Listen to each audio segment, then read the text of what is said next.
So real estate, here we go, Bob. So take a look at these. So they're saying lead acquisition filtering, that's level 3. That means that could be done with AI. Is that true, you think? Yeah, to a certain degree, absolutely. There's the discernibility is difficult with AI because you're talking about emotional decisions, and that has nothing to do with logic at all. And Right. there's no pattern relative to being able to establish that. Even though most humans are pretty much predictable, but no, I don't see that happening. I was ironically talking to Brandon. I think real estate has 3 different components to it, and the lead acquisition is one aspect of it. The Right. administrative is another part. And then the third part is the actual negotiations, the tactics, and the strategies. Oh, great. Okay, so let me slow down just a little bit. Let's talk about let's make a pretend scenario. What's a average scenario for the kind of customers? What are they asking you for, and what do you need to provide them during the process of screening and lead acquisition? So we've got this couple. Let's say it's a family of 5, and they're moving into a neighborhood. What do you do with the information you get from them? So they come to you, so they want to buy a house. We got 3 kids, elementary, high school, college, right? So you want to make sure that those things are nearby, and you want to get lead acquisition. So you're going to be filtering out all the stuff out there that at all of your places. Is AI useful in that correctly right now? I don't know, because I don't see people using it in that respect. Okay. I think people are definitely using a lot more.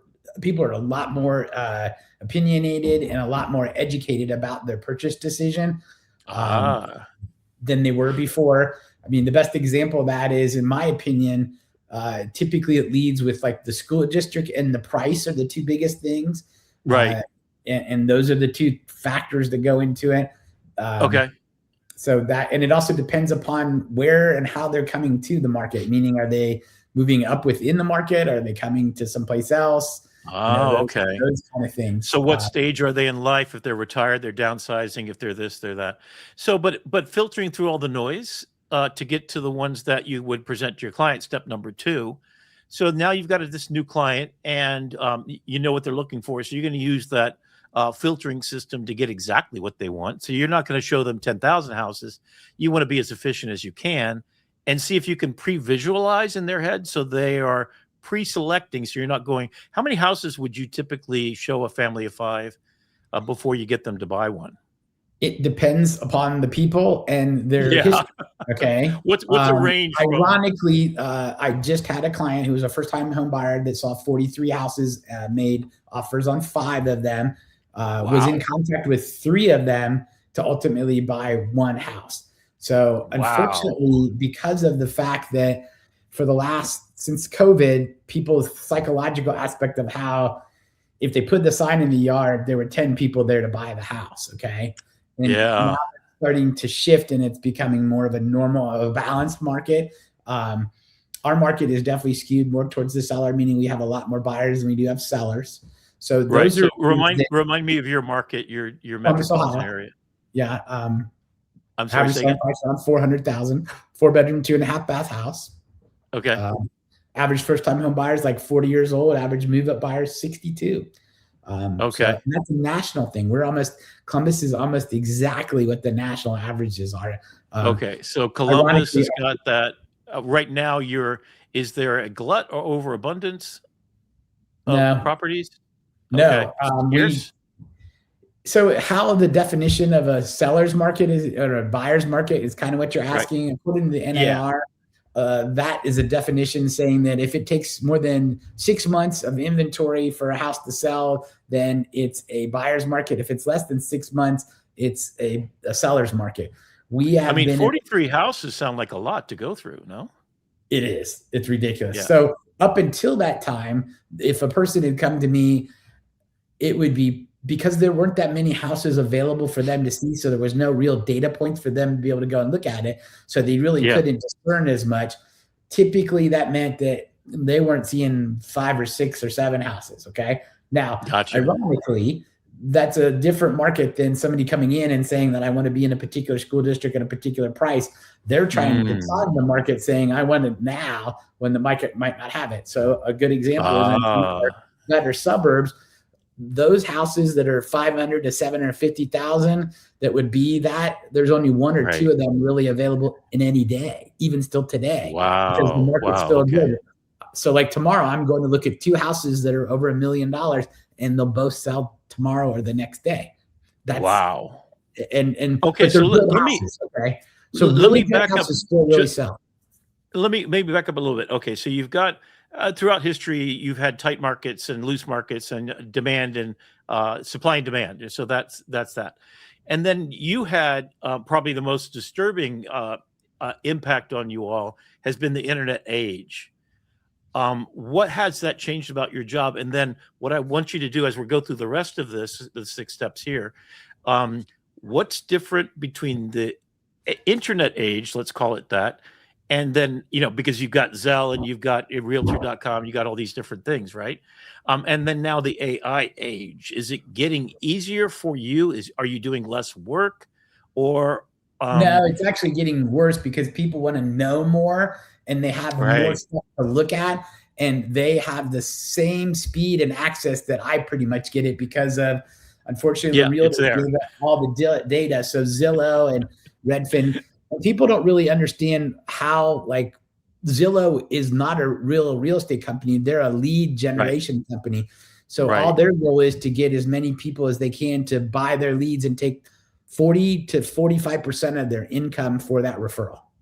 Right, right. So I want to have a personal story here real quickly. So I went to sell my house last year and I happened to I wanted to sell it by myself because I've owned 7 houses.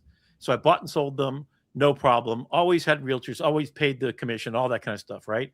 And then the last one I actually sold, the house that I moved into this one and bought this one. I had a realtor and helped me stage the old place and get it looking really great. So it was expensive. It took me 3 months to get ready to sell it. I had to replace toilets myself. I resodded the lawn myself. And then when I thought about selling this house, I've been in 7 years right now. I put it up on Zelle and then I put in my phone number. Huge mistake, by the way, because the back Zillow, end of it in Zillow. yeah, Yeah, I'm sorry, Zillow. Sorry, not Zelle, Zillow. Yes. And what happened for the last 2 years or the year and a half since is yeah, they're I'm going to getting sell the data. constant set of calls. So know this, please. Don't put your real phone number or your real email up if you're going to try to do it yourself. And I knew I could do it myself because I got into ChatGPT and I did this whole thing.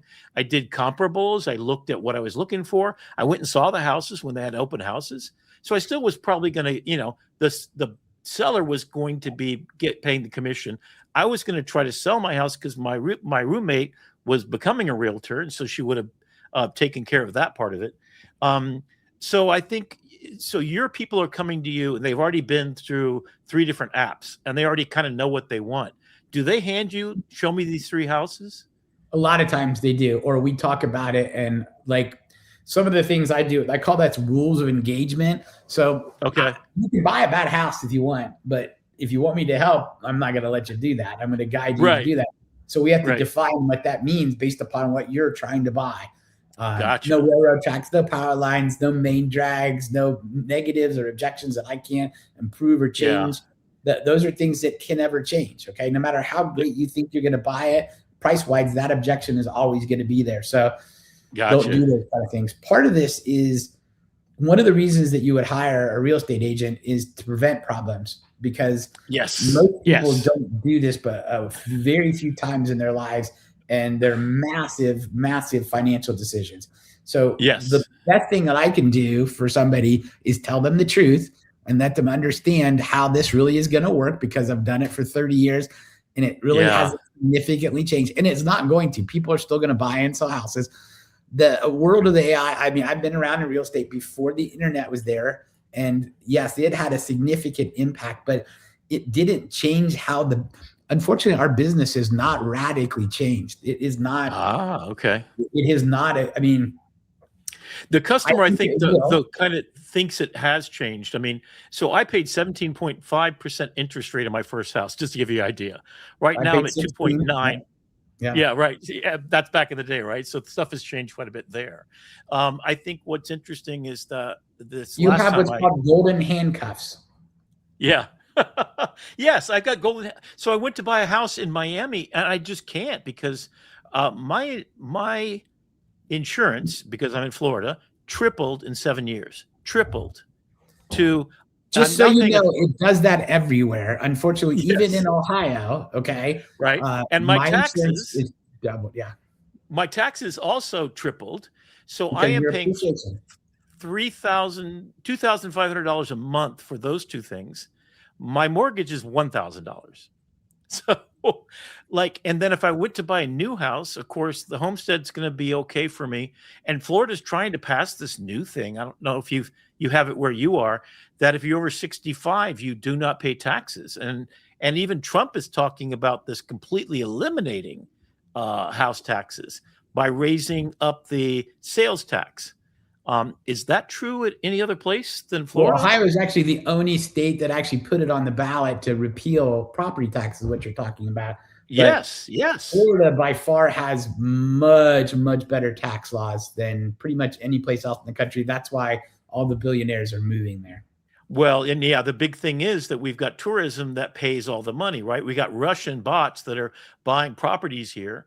So the Well, downside, I mean, unfortunately, there's not that on the coasts in Florida. That's the case, but through the middle of the state, there's still lots of not things that are happening. Even in the good side, like if you go over to Sanibel and Fort Myers, those houses are getting whacked in terms of so it's different. Part of the problem is Florida, no one really has a job. They're all getting paid on sunshine. So they don't paid really on sunshine. I love that. I love that. That's exactly it. Get paid on and sunshine. they used to get a deficient, used to have the income was deficient down there because of that, because people would take less money to live in the sunshine. So and one of the rules for the rich folks that come down here is that they can take everything that you've got. You know, if you go to court and they somehow sue the heck out of you, but they can't take your house. Florida's the only state that actually has full protection for that. Wow. And of course, that's why Mar-a-Lago is down here, baby. Actually, it started with the president of MCI in 1993 or 4. And they knew that he was going to go bankrupt. And so he built a $40 million house in Miami, which the most expensive house in Florida at that time hadn't gone over 10 million. So he knew. Oh my God. He still actually Bezos is down here. Yeah, Bezos is down here. Everybody's got a house down here, you know? Well, that has to do with income tax. Yes, yes. Oh, yeah, because so the people coming down here to visit, you leave all your money down here and you pay our taxes, basically. As long as you're 6 months and 1 day. 6 months and 1 day. That's it, huh? Yeah. All right. That's why the Canadians come down here and they move into those trailers that nobody's allowed. No. They don't get any of that benefit because their tax laws are completely different. Okay. Yeah. And it's a big deal. In fact, Ohio is the largest non-contiguous movement. There's 1.7 million people that live in Florida that started out in Ohio, and that's the largest non-contiguous state movement there is and almost always is. Oh, this is great, Bob. Thank you so much. Okay, so let's move on to property matching alerts and automated search. It's saying level 3. That means all AI. Is that true? And tell me what that is. Everybody's doing that. I mean, basically, you can structure that very easily. But here's the thing. The AI doesn't have discernibility. It doesn't know that there's a railroad across the street from it. It doesn't give you the ability to, that's an ugly greenhouse that has the worst floor plan ever. It doesn't make those so we don't give it that discernibility, okay? And then there's other things that really are human related that can never be replaced. They're called smells and looks and taste. Yes. Like, if you go into a house listed that I called the curry house, where it literally felt like the curry was pulsating at you when you're in the house, to the point where when you walked in the house, it felt like somebody smacked you. It was like, wow. Holy I remember my dad going to buy a house in Gainesville, and so it was right on the golf course. And my dad was like, "Oh man, we got to buy." It was a gorgeous house. They go into it, and they had to do a disclosure that the woman was killed in the bathtub by her husband. Cool. And then my mom, dead. Right. So it was just, and you have to disclose that. I guess that's a law. Is it everywhere? It depends upon your state. Okay. Okay. Well, Florida it was, right. And of course, as soon as my sisters found this, I was like 15 years old at the time, right? My sisters heard that. My mom heard that, and they said, "We ain't going in here. We don't want any Ghostbusters." You know. So I've actually studied that and the stigmatism behind that. And because my market is still so strong, that it used to be that it would have to take at least 1 or 2 cycles, meaning 10 to 20 years to Yeah. go through. It doesn't matter anymore. If the blood's Yeah. still there, we'll take it. Yeah. Oh God. Well, and then my dad was a smoker, and so was my mom for a long time. He ended up at the end of his life getting really healthy, like kind of what I'm doing right now. And he had type 2 diabetes and everything, and he got over it, So, and then he fell in the pool. That's how he ended up dying. Oddly enough, I'm not going near that pool if I'm dizzy or whatever. But anyway, so the point being that everything's just the drench in the smell, right? We had a house that I looked at, getting ready to buy it. Next door neighbor had cars on jacks in the back. He had a complete, and you could call up the city and get that taken care of probably. But yeah, so the human in the loop is super important, right? I mean, that's why I paid always. Shout out to Sean if you're listening to this one. He's been my realtor on 4 houses, bought and sold. Fantastic guy. And he's the one looking out for me for the things that he knows about, because you've been doing this 30 years. So you know what to look for, where the bodies are buried, literally, right? So that advice is really worthwhile. And there's a lot of times where you can only 15% of the world uses the same realtor more than once. Oh, really? Yep, statistically. Well, you have an 85% chance of using somebody else. And there's a lot of reasons for that. But the main reason is the turnover in real estate, the lack of, the people, they starve between then. And now the turnover, when I first started, the average cycle, meaning that you went from your first house to your second house, was 7 years. Now it's 16. Yep. So that's wow. Well, I'm on the 7-year plan. I'm on the 7. We stayed in one house for 20 years. Well, now look at the average first-time home buyer is 41 years old. Whoa! So what did it used to be? Time one is 62. What did it used to be? 20s, 30s? Oh, it was 20, 27, 26. Okay. So the Gen Z generation not being able to afford a house, moving in with the parents is a real thing, huh? I also think that it's the fact that the culture changed and they didn't care. There was a whole bunch of people that thought, we don't need a house, we don't care. Oh, okay. Did the pandemic have something to do with that?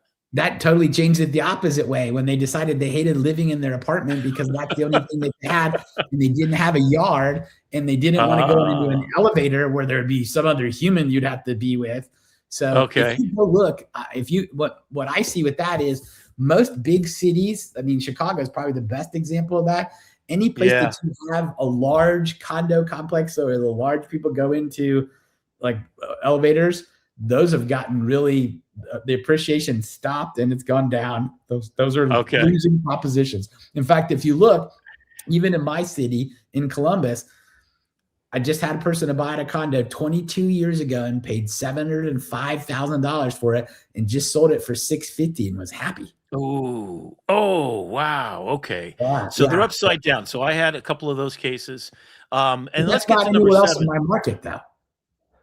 Huh. That's only downtown. That's only in the downtown area. Okay. So in the suburbs where you get a yard and you don't have to worry about killing people, it's different. Huh. Okay. So let's go to closing and handling. So that's number 1, all human, right? You want to be there. I got a bottle of champagne and some flowers every time that we're in the house. That's a mistake all the way around. If you're asking for my opinion, what does your doctor give you, champagne or flowers, or does your accountant show up? Or does your attorney give you any type of gift? I think don't you do anything nice for them? Do you go with them to open up the door, or you just hand them the keys? You're done. Well, first of all, if I go to the closing, the reason I'm going to the closing is to make sure that it happens. Okay. The documentation that they got in advance was what they thought they were going to get. I'm not an attorney. I'm not there to represent them. I don't need to be there. My job was done and the contract was signed. Okay. And if anything, ironically, most attorneys would tell you don't go to the closing.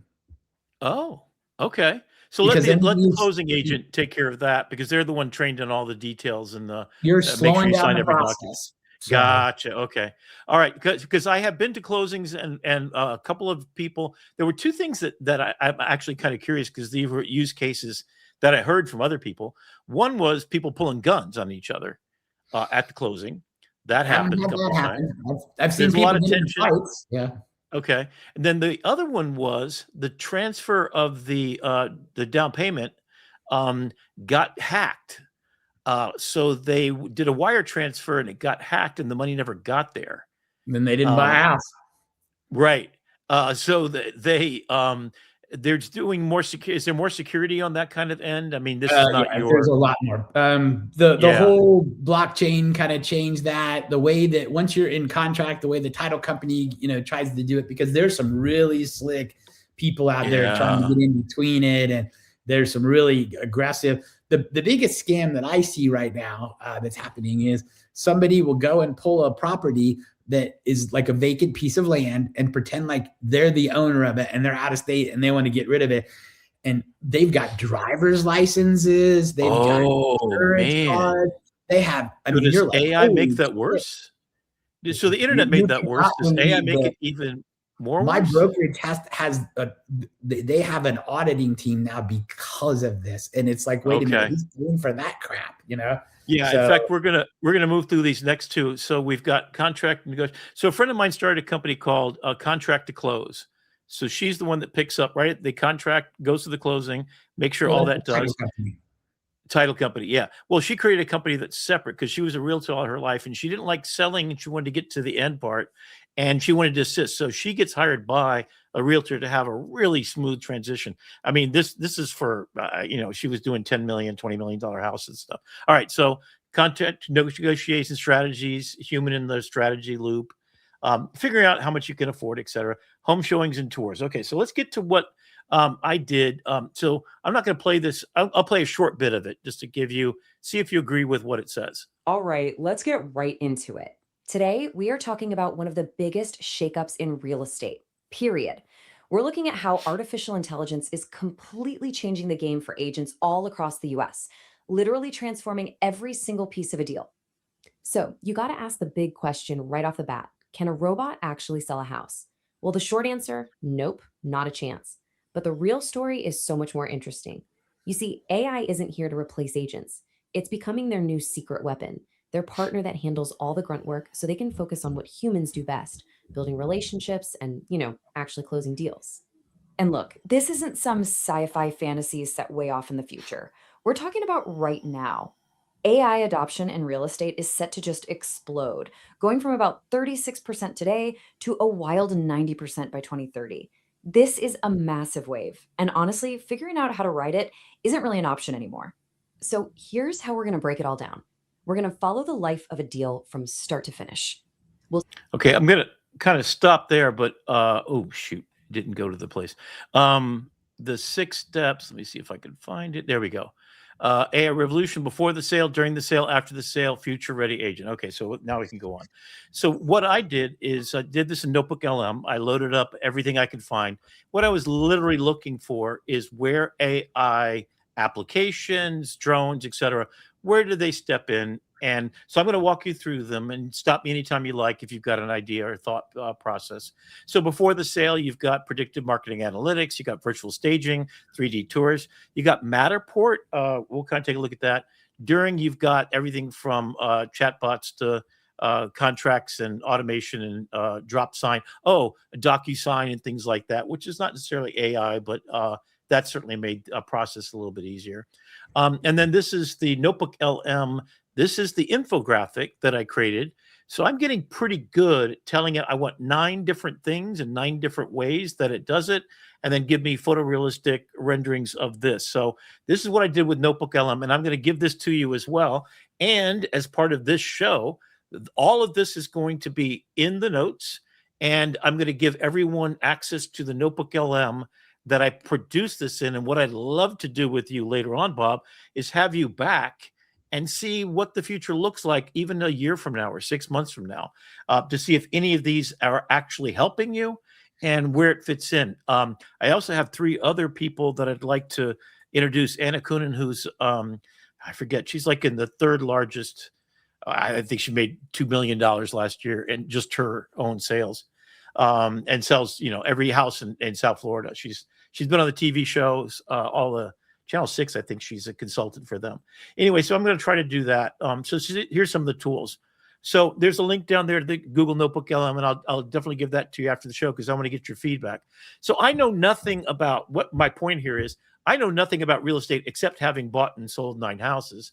which is a lot, I guess. So I have experienced. So I'm not stupid. So this is my research. I think I ended up with 120 different points of research. And a lot of it was YouTube videos, but a lot of them was just sales stuff. And then I produced a bunch of stuff, and you're going to see all of it here. So this is what Notebook LM, for those, and I've done courses on this. You load up all the stuff that you can have. So you're generating content aware stuff. Then you go into the center section, which is Gemini, so you can chat about it. And then you go say, what do I want as output? So all the stuff you're about to see is output. One of the ways that I do it, and I was using, and in the future I'm going to be using Google's new Chrome, right, is I went to, this is in Perplexity. I said, give me the URLs for all of the stuff. So search results for real estate agents, ROI for 2025. And it came up with all these links. So there's the links, right? Copy and paste that into Notebook LM that ingests everything. Then I have these things that I'm trying to do. And then here's the top 25 AI tools. I was mostly talking just about tools. Then this is lead generation for AI content marketing, property visualization, drones and virtual tours, valuation, analysis, and operations. These were the 4 pieces. Then Notebook LM now has, which is beautiful, they have the ability to put in and create an actual Excel spreadsheet. So here you are, Google Sheets. So here's all the different 10 different tools that I found out there. Here's what they do. So ChatGPT, Convin, Matterport. See if you know these, the names of these things, if at all. And then Human in the Loop is obviously what we're doing. So here's another infographic. And then, so the first one's Smart Zip. You okay there, Bob? Yeah, I'm sorry. My dog just came in. So. Oh, okay. Hey, what's your dog's name? This one's Reese, and she has to be on me. So. Okay. Is Reese from the Terminator movie, or? No. That would be good. Yeah. No, my dogs are litter mates, Reese and Riley. So. Cool. Oh, both are sci-fi names, right? Okay, so I'm going to go through these pretty quickly because we kind of showed them last week. But Smart Zip was the first one. So I'm saying, for those of you trying to make Notebook LMs on any of these things, I say, give me a photograph that metaphorically and allegorically tell the story of what this tool does in a visual framework that explains what it does. In the bottom right-hand corner, make a block box with 10 to 12 point type, sans serif, with the name of the tool and information about it and the URL. So that's how I got here, right? So I just load it up, and this is what I do with everything. So if I'm trying to find out how to change the, a car engine or something, right? And then this one's listingai.io.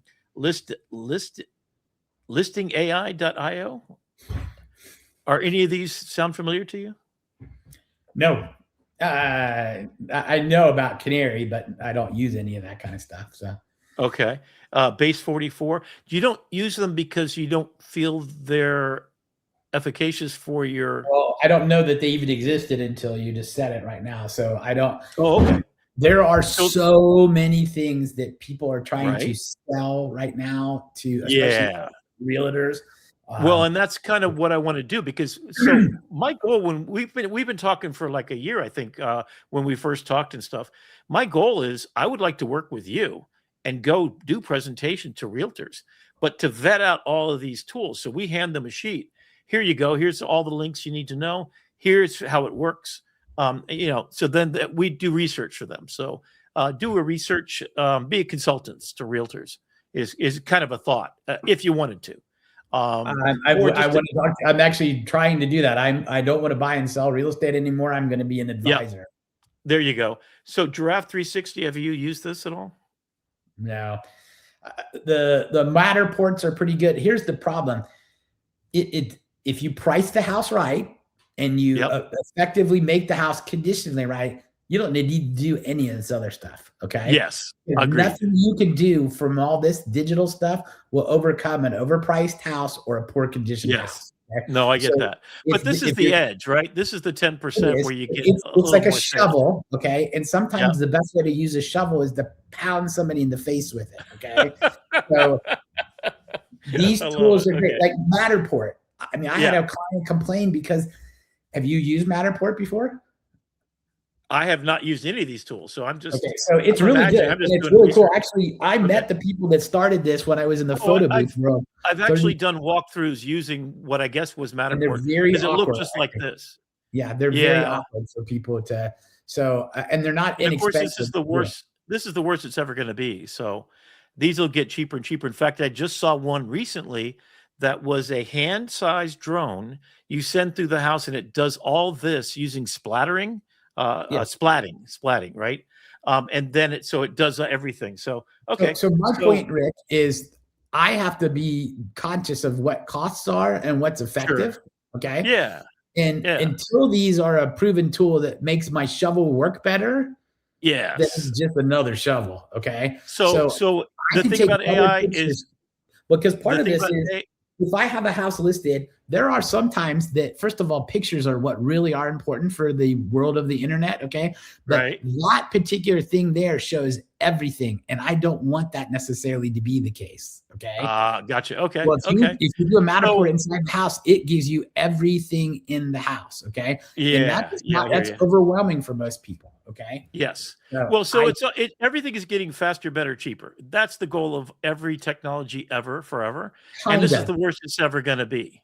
Right. I mean, faster, better, cheaper is also the rules for post-labor economics. It means when it's faster, better than cheaper than you are, Bob, I'm sorry, you're out of a job. I mean, that's kind of where we're all headed in the next 10 years, So anyway, except for the human in the loop, which I would suggest. So, and here's all the I'm thing. doing is, and I don't think that will ever be substituted because there's three things that are critical, in my opinion, in order for that transaction to be a human make it happen. Okay. Yes. They have to know you. Yep. They have to have some like of you. They don't want to feel that they don't like you. That's Sean. Okay? Sean's my man. 7 houses. So, yep. But you've got to be able to have all 3 of those. 4 houses. Yep. If you don't, then you don't get it. So okay. So I used Perplexity when I was selling my house to do comps and that kind of stuff. So this was useful to me. I'm not trying to give anything away. This one, Convin, what does that do exactly? I have no idea. You're the one that picked it. Oh, okay. So it's evidently an instant response. So it's a 24/7 on your website. And the next one I'm showing you is HeyGen, which their realtors are actually using to make customized videos per house. That's exactly what I'm doing. Oh, you are doing that. Okay. Yeah. What are your tools? So one of the things I'm doing is I'm taking the HeyGen system and writing specific content for people that are houses that have expired, their houses for sale, and it didn't happen. And so my goal is to have this outreach program, and it's going to be me as a clearinghouse picking their house. So it's not every house in the market. And then I'm going to discern to them what's going on. And my goal is to get a phone call or a Zoom call for 15 minutes to set them up with an agent. Okay. Right. And they're only going to get one agent. They're not going to get the average Zillow is 11 agents per lead. Okay. Wow. We're only one highly spec, and there's no, so like, and that gets me pissed off because I keep getting calls, right? Everybody on my approved list has 15 years in, does $20 million a year in business. There you go. There you go. People that are in my office, 7% of the people do 92% of the business. That's it. So here's the thing. I don't really care about everybody. I care about specific people. Okay. Yes. But gotcha. So I'm really into the HeyGen. I'm really I'm even looking at, I have my own digital avatar and I'm deciding how to test it versus having one of the personality ones. So, but that's gotten a lot better. Even in the last year, that technology is. This last week, I think 11 Labs in conjunction with HeyGen is much more natural, because the old ones, you can use somebody else's, but to get your nuance and your data, your background info, and your sort of way of speaking too. So you can script. And also the fact that it can now be, that's really cool, because you, like, we have a city called Lima, which everywhere else in the world is called Lima, or Gahanna, which is Ghana. We have the Scioto River, and it's pronounced Scotia everywhere else. But if you're from here, we have the Olentangy, but it's the Olentangy is how it's Oh, spelled. wow. So Okay. there's a You lot can't of just feed it a script. It's not going to work out right. well, the perfect example. Hey Jen is a perfect example of that. You know, if you say Hey Jen, it doesn't write HEYJEN, you know, and it doesn't pass. So they actually now have gotten that, so you can actually change individual words even. Oh, okay. So you build a library. You've known words Now that it can be has. screwed up. It's only on a specific case binary, meaning that I got to go back and change it. It doesn't keep it all the way across. Yeah. So, but you could feed it a script that you could just change those, and that becomes a. So, in the early days of spell check, right? You had a doctor term or a lawyer term. You had to add your own little notebook. So, this is basically if you're sending a script over to use your voice and your physicality, even right, and your emotionality context, which is where we're at. I mean, these things are really getting good. Then loading it up with a dictionary full of words that are phonetically spoken the way you speak it in the local dialect is brilliant. So that's there now. Huh? And the other thing is that, so originally I was going to go out and make the videos and edit them and do all that, and the time and the effort. Oh God, it was awful. Yes. So now I can do this through the Hey Jen stuff, and now they actually have one that you just basically type it in, and you can put your avatar in, and it'll even run the B-roll behind you. Oh man, that's cool. So could you put your Matterport behind you and show person through the house? I guess you potentially could. Maybe next year. Next year, right? Okay. Matterports are cool. More difficult. There's better way. There's videos that would be better. You could have a video drone if you're trying to show it. Gotcha. My goal is not necessarily to tour the houses, because I don't think people really need you to be talking about the house. Right. Yeah, in fact, I've always been annoyed by that. So right. I want that. And the comments that make it irrelevant. I'd rather have her show me through your house than you, Bob. Nothing personal. No, and that's one of the things I'm testing right now is we're looking at the avatars to see, you know, even down to a lot of the people that expired are not born in the U.S. and we're looking to see if they relate better to a person that's from their nationality. We're guessing it based upon name. And do you have a population of different languages? Down here we got Spanish and Creole for sure. We have a huge Indian population and a huge Chinese population, and we have a fairly decent Japanese population. But there's a community that in our market that has 25 or 30% of Indian and Chinese. Wow. So are they speaking English in your transactions, or are you using any tools everybody right speaks now? English. They all speak English. Well, yeah, but not in South Florida. I walked through the entire airport. That's not the same thing. Those are not people. Right. Those are people that moved here by proximity. These are people that moved here for jobs, for they're highly educated. You know, they're not. They didn't swim here. Okay. Yeah. Like they have the three things that I think that require you to be successful. If you want to know what those are, I'll share them.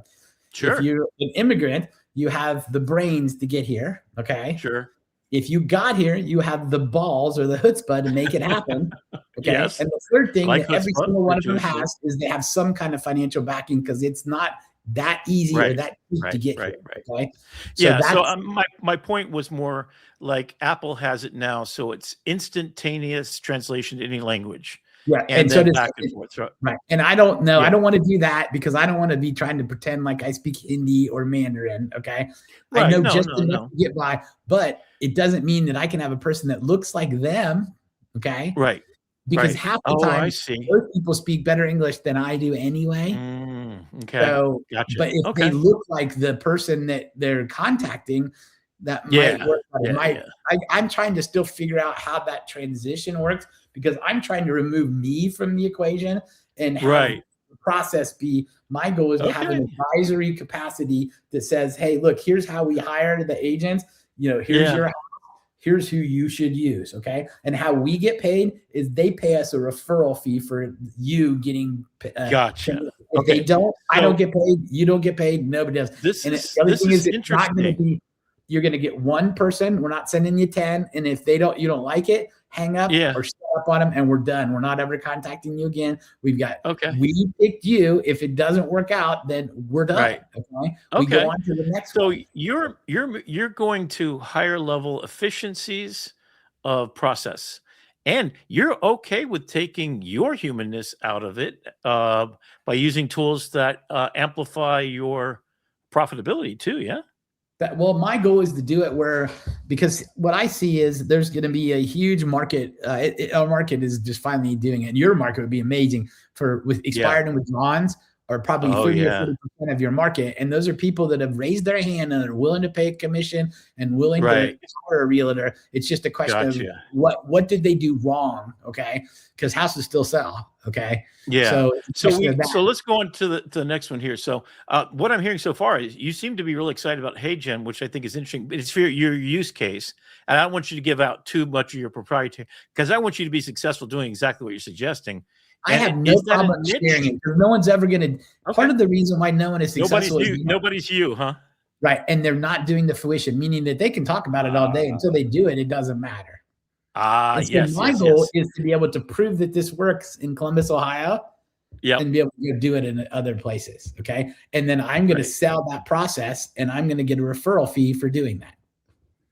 Yeah. And then I don't have to worry about buying or selling houses, and I can do it in my underwear here in Ohio in the middle of winter and not have to go outside to put another sign in the yard. There you go. Deal directly with the person and show them 43 houses. Yeah. So House Canary is leveraging, so getting a pinpoint actually what it's worth, and what are the comps, and going back in history, et cetera. I'm not found any of those places to have, and I don't know that one specifically that can give you, because here's the thing, that's all hypothetical. They don't know that those people had a dog and it defecated all over the house. Okay. I got you. Decided that they played hockey inside the house. Okay. Oh yeah, there was a house that was foreclosure, and they put concrete in all the toilets. I'm talking about regular, normal people where you're like, I know. You don't know that's that. Right. Okay. All right, so moving right along. Virtual staging is really easy. I don't use that because, believe it or not, you can get ChatGPT or Banana do it beautifully, and it doesn't. Oh, that's what this is. This is an app, but you don't need that. Nana Banana's got this for. And here's the other thing: you could photograph their furniture and put it in the new house. And actually, that's and here's the thing: I don't want. So here's the thing: the realtors get all mixed up on. You're not selling furniture, right? Okay, so you're still selling a feeling, though. You are, but the problem is I think houses look bigger and sell faster and have more theoretical motivation when there's nobody in them and the house is empty. Okay. Oh yeah. Well, you take off the emotional stuff. So you take down the personal pictures right away. Well, but you can't believe how people feel that that's intrinsic to their house and that they don't, you have to the personality, eliminate your personality to the house. You have to make it so every single time that's been number one thing. Take all your pictures down, take your dirty laundry, put it away, and cook some cookies or whatever. All right, so going on to Home Jab. Brandon, you wanted to jump in there?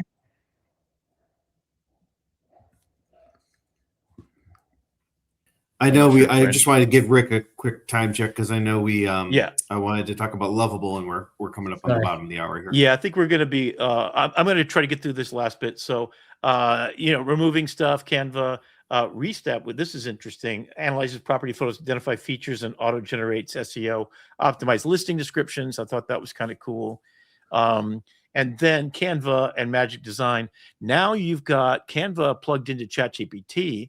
So you literally could give it the listing, and then you could have your branding put onto it, and make a PDF and send it to your clients. I use that. Are you using printing at all? Are you printing anything? Or what is printing? Printing on paper, like hand them the. No, in fact I won't, because I think that's a waste, because everybody has a phone in their hand. No use in killing trees, right? Okay. I'm okay with it as long as if I'm sending mail that's a lead piece, we're going to do it. But generally speaking, we don't print brochures. Okay. All right. So Snap It. Now, what's interesting here is there's a lot of scams, including altered documents, etc. Have you used any kind of security on that end of it, or you have no reason to do that? I don't, because you're not at that closing. Well, thing, right? That has nothing to do with me. Yeah, those are not.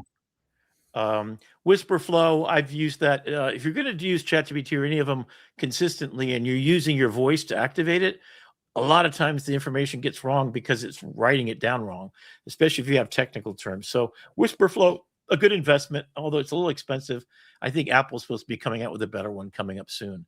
I don't have any problem with ChatGPT. I talk to it all the time. Yeah. I've had some technical terms that I tried. And then offer and comparison analysis. I would not use Manus for this. In fact, I'm not I like Manus. It definitely does things differently. They I like spelled it wrong here. Some of the deep research it does. It definitely looks at things in a different opinion. I'll be honest with you. I'm pretty much ChatGPT and Gemini, Google. I'm moving all Google. I mean, I've spent so much time. The downside of it, two things that Google has to fix. They got to have project folders, because I don't want my real estate stuff getting messed up with my childcare, whatever.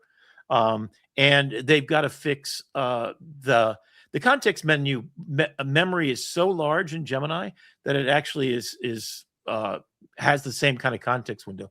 Claude can still write the pants off of. If you got a love letter, give it to Claude. You got to. Ironically, I did try with Notebook. Does Notebook LM? I'm on the free version. Does it have a cap based upon the amount of data I can put in? It's 50, 20 megabytes each content. Because I was trying to give it a lot of real estate data, and it wouldn't take it. Yeah, pay the $20. You got the whole ecosystem of Google. Pay the $20 a month and get the AI plan, not the hard drive plan. It's $20. So it's the price for a pizza.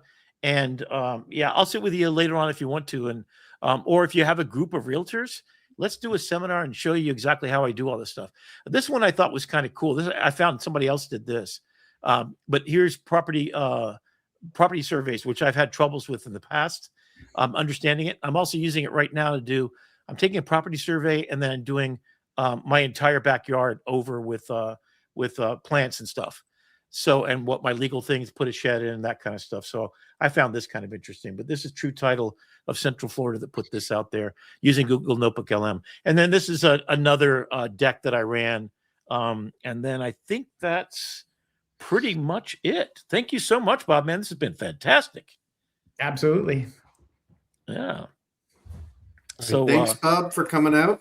I want to have you come back in a couple of months. And, our foundations are business, education, arts, and how to leverage AI in your everyday life to have a better life. And so we're trying to add value to the world.